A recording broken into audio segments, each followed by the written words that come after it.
ത്രിയേക ദൈവത്തിൻ്റെ ധന്യനാമം വാഴ്ത്തപ്പെടുമാറാകട്ടെ.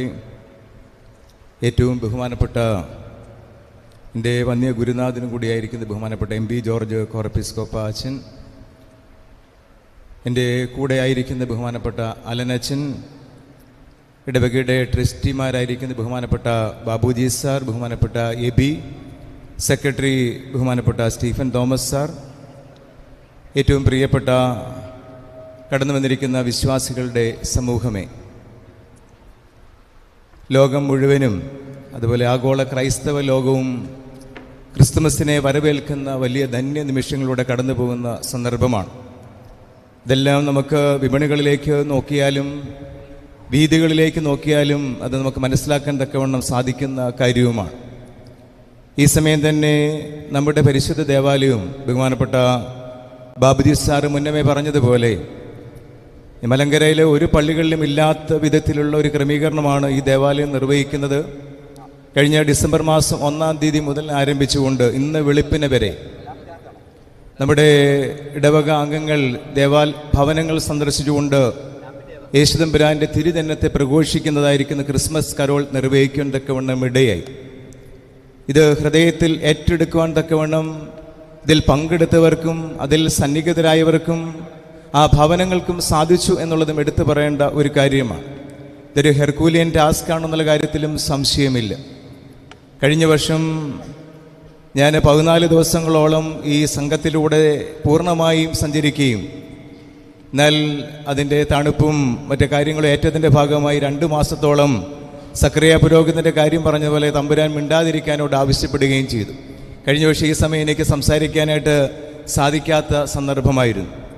അങ്ങനെ ക്രിസ്മസിനെ വരവേൽക്കുന്നതോടൊപ്പം തന്നെ ഈ ഇടവക കഴിഞ്ഞ അനേക വർഷങ്ങളായി ഒരു ക്രിസ്മസ് ഈവ് എന്ന് പറയുന്നൊരു പ്രോഗ്രാം ഏറ്റവും ഭംഗിയായി ഏറ്റവും താല്പര്യത്തോടു കൂടി നിർവഹിക്കുന്നു എന്നുള്ളതും ഈ ദേവാലയത്തിൻ്റെ ഒരു പ്രത്യേകതയായി എടുത്തു കാണാവുന്ന ഒരു കാര്യമാണ്. തീർച്ചയായിട്ടും കർത്താവിൻ്റെ തിരുജനനത്തെ ഏറ്റെടുത്തുകൊണ്ട് നമ്മുടെ ഹൃദയങ്ങളിൽ അവൻ അങ്കുരിക്കാൻ തക്കവണ്ണം ഇടയാകട്ടെ എന്ന് ആമുഖമായി ആശംസിക്കുകയും പ്രാർത്ഥിക്കുകയും ചെയ്യുന്നു. അതുപോലെ തന്നെ ഇന്ന് ഈ പ്രോഗ്രാം നിർവഹിക്കുന്നവർക്ക് എല്ലാ പ്രാർത്ഥന ആശംസകളും ആമുഖമായി നേരുകയും ചെയ്യുകയാണ്. ഒരു കാര്യം മാത്രം കർത്താവിൻ്റെ തിരുജനനവുമായി ബന്ധപ്പെട്ടുകൊണ്ട് പറഞ്ഞുകൊണ്ട് ഞാൻ അവസാനിപ്പിക്കുകയാണ്. കർത്താവിൻ്റെ തിരുജനനത്തിൻ്റെ പ്രാരംഭത്തിലും കർത്താവിൻ്റെ മരണത്തിലും നടക്കുന്ന ഒരു സംഭവമുണ്ട്. ഒരു ദത്തെടുക്കൽ, ഒരു അഡോപ്ഷൻ നടക്കുന്നുണ്ട്. അഡോപ്ഷൻ മറ്റൊരു തരത്തിലല്ല. നമുക്കറിയാം, യേശുദമ്പുരാൻ ജനിക്കുന്നത് പരിശുദ്ധാത്മാവിലാണ്. കന്യക മറിയം കർത്താവിനെ കൺസീവ് ചെയ്യുന്നത് നമുക്കറിയാവുന്ന ഒരു കാര്യമാണ്.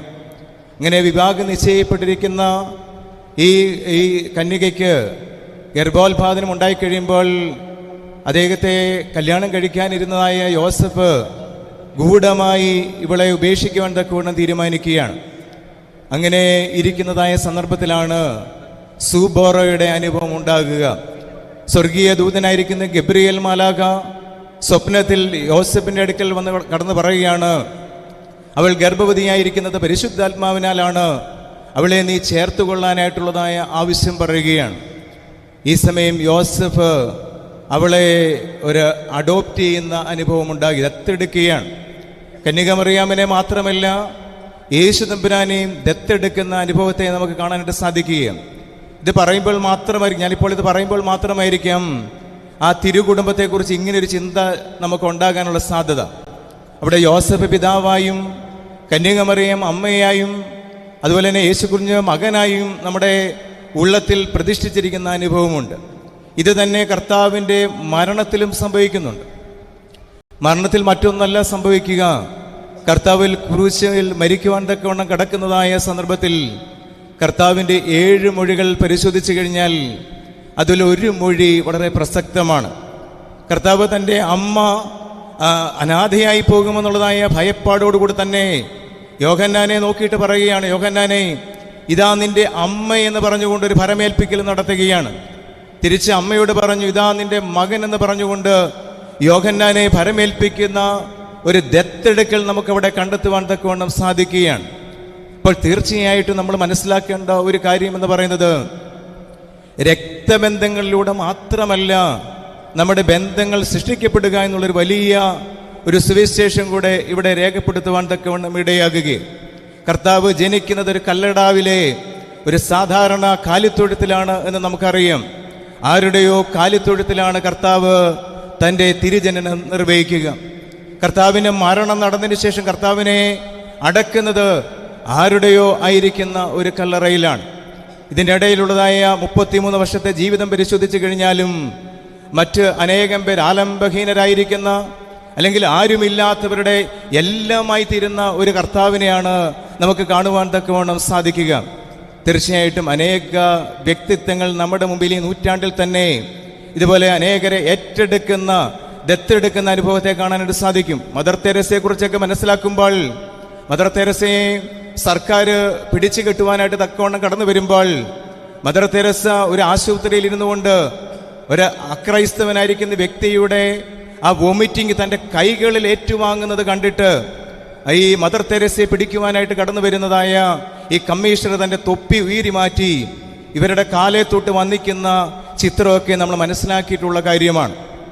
അതുപോലെ തന്നെ നമ്മുടെ സഭയുടെ നിരണമദ്രാസനാധിപനായിരുന്ന അഭിമന്യ ഔസ്താത്യോസ് തിരുമേനി, അദ്ദേഹത്തിൻ്റെ ആരംഭം മുതൽ അവസാനം വരെ മരണത്തിൽ പോലും അദ്ദേഹം പറയുന്ന ഒരു കാര്യം ഇങ്ങനെയാണ്: എന്നെ വരുമ്പോൾ നിങ്ങൾ പൂക്കൾ കൊണ്ടുവരണ്ട, അതിന് പകരം കുറച്ച് തുണികൾ കൊണ്ടുവന്നു കഴിഞ്ഞാൽ അത് മറ്റുള്ളവർക്ക് പ്രയോജനപ്പെടുത്താൻ സാധിക്കുമെന്ന് പറയുന്ന ഒരു പിതാവ് നമുക്കുണ്ടായിരുന്നു. അതുപോലെ നമ്മുടെ സമീപവാസിയായിരിക്കുന്ന, പ്രത്യേകിച്ച് മെഡിക്കൽ കോളേജിന് അടുത്തുള്ളതായിരിക്കുന്ന നവജീവൻ തോമസ് ചേട്ടൻ, കോട്ടയം മെഡിക്കൽ കോളേജിലെ ഒരു ക്ലാസ് 4 ജീവനക്കാരൻ, അദ്ദേഹം 2-3 പൊതികൾ ആളുകൾക്ക് കൊടുത്ത് ആരംഭിച്ചെങ്കിൽ ഇന്ന് ദൈനംദിനം 5000-ലധികം ആളുകൾക്ക് ദിവസേന ഭക്ഷണം കൊടുക്കുന്ന ഒരു വ്യക്തിത്വമായി, അതുപോലെ സമൂഹത്തിൽ ഡൗൺ റോഡൻ എന്നറിയപ്പെടുന്നവരെ മുഖ്യധാരയിലേക്ക് എത്തിക്കുന്ന വ്യക്തിത്വമായിട്ട് വളർന്നു വരുന്നുണ്ടെങ്കിൽ നമ്മുടെ സമീപയും ഇപ്രകാരമുള്ളതായ വ്യക്തിത്വങ്ങളുണ്ട് എന്നുള്ളത് അനുകരണീയമായിരിക്കുന്ന ഒരു മാതൃകയാണ്.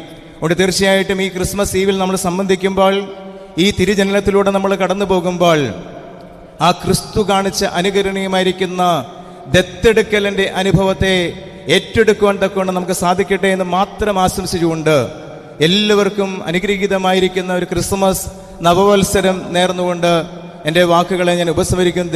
ദൈവം നമ്മളെല്ലാവരെയും സമൃദ്ധമായി അനുഗ്രഹിക്കുമാറാകട്ടെ.